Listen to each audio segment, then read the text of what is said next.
So there's a lot happening geopolitically. We've had the latest clashes between India and China at the contested border, the line of actual control in a place called Tawang. There is, of course, the Russia-Ukraine war, which is soon going to go into its 10th month. How do countries around the world, from west to east, play these differing geopolitical pulls and pressures, these tensions that are coming with it? Joining us now is one of the most preeminent voices in foreign policy in the world. He is the Wendell Harrison Distinguished Service Professor of Political Science at the University of Chicago, Professor John Mearsheimer. Thank you very much, Professor Mearsheimer, for speaking with us. My pleasure.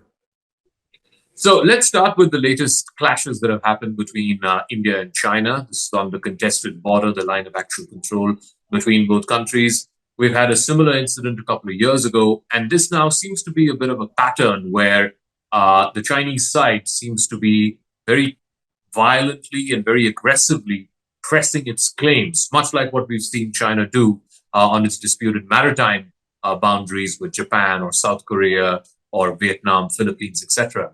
What are your thoughts on what's been going on between China and some of these other countries, including the latest one in Taiwan? Well, I've long believed that the more powerful China becomes, the more aggressive it will become. I believe that ultimately China wants to dominate Asia the way the United States dominates the Western Hemisphere. And of course, China has a number of territorial disputes, one of which is with India. And the Chinese are interested, as you would expect, to settle that border dispute with India on terms that are favorable to China. At this point in time, the Indians are not powerful enough to do that. And furthermore, they have bigger fish to fry with regard to issues like Taiwan, the East China Sea, and the South China Sea. But there's no question that this is going to be an ongoing problem. And as China becomes more powerful, the Chinese government will try to sort of settle the conflict on its own terms. So clearly there is a power differential, a military differential right now between China and India. China is the bigger military power, and there is, of course, the history of the last major war that both countries fought in 1962, which India lost. What can a country like India do in this interim as this border is being hotly contested and there is a power differential, and perhaps both countries realize that a full-fledged, full-throttle war is not an option? Well, I think what India can do is build up its conventional forces as much as possible. And every time the Chinese probe, meet them on the battlefield, so to speak, and do everything in India's power to check Chinese aggression. And I think another thing that will work to India's advantage is if China gets bogged down dealing with the problems that it faces in East Asia. The fact that the United States is building a balancing coalition in East Asia to deal with Taiwan, the South China Sea, and the East China Sea means that the Chinese are going to have to focus most of their attention on East Asia, not on the border with India. And this is good news. But again, at the same time, the Indians want to do everything they can to build up their conventional forces in that area.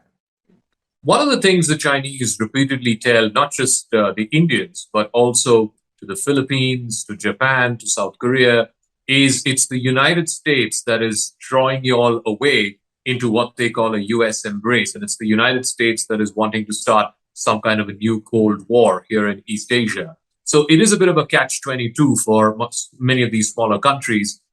When you have initiatives like the Quad, is that actually further accentuating more aggressive behavior by China? Or do you just step back and say, we don't want to poke the dragon in the eye? Well, there's 2 points to be made about Chinese behavior. First is they do have powerful incentives to dominate Asia. I don't blame the Chinese at all for wanting to be a regional hegemon. If India could be a regional hegemon, it would pursue that goal. So I don't blame them for that. The second point is they have territorial goals that are outside of their hegemonic ambitions. For example, they want Taiwan back for nationalist reasons, not simply because they want to dominate Asia. They want to settle the border dispute with India on their own terms, independent of dominating Asia. So the Chinese have these two sets of reasons for wanting to be aggressive. They have a vested interest in changing the status quo, and they're willing to use military force to do that if it is possible.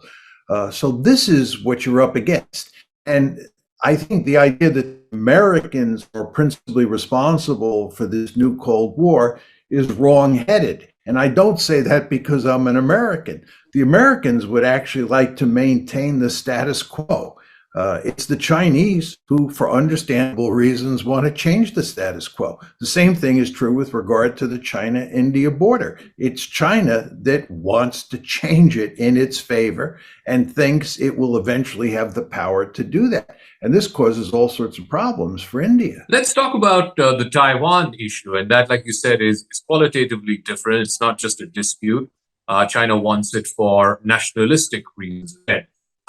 Given the recent turn of events, the president's party there losing a local election, we're seeing slightly more sobered down statements from the State Department, from the White House.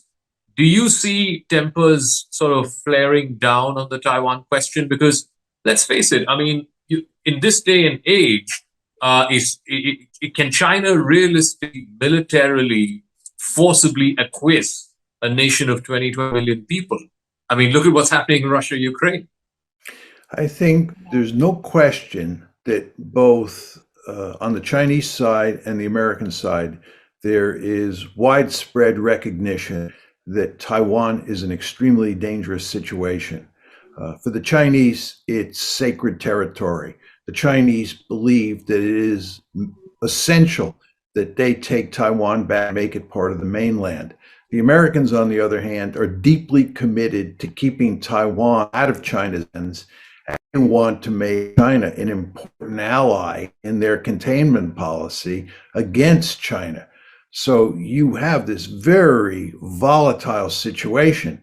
And the leaders on both sides, I think at this point in time, are trying to tamp down the tensions over Taiwan. Whether they can do that over the long term remains to be seen.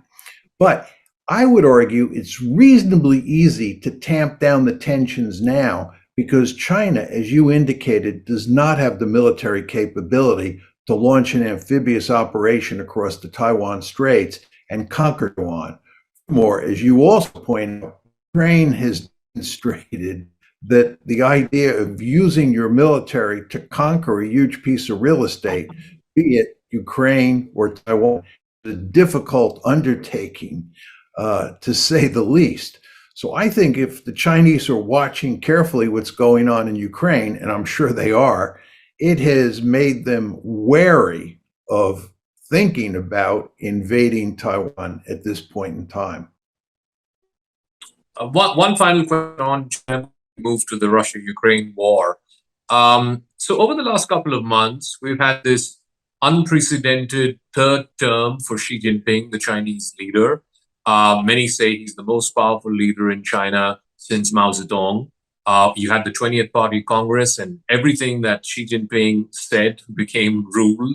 And then after that, a month or so after that, you had these fairly unprecedented protests across cities, across Beijing, Shanghai, over this zero COVID policy, in a way that it seemed like people were not afraid to ask questions of the Chinese Communist Party or even directly name Xi Jinping. How do you see these two developments? Does it show power at its height and yet how delicate it can be? I do think it shows how delicate power can be. There's no question, if you look at what happened at the 20th Party Congress, that he is centralizing power in Beijing, and he is the most powerful Chinese leader since Mao, no question. But power does have its limits, even in circumstances like the one you see in China today.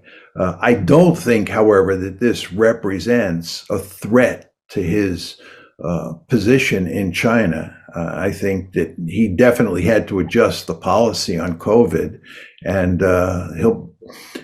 he'll have to make other concessions over the years that he really doesn't want to make, because again, there are limits to power, even when that power is almost absolute.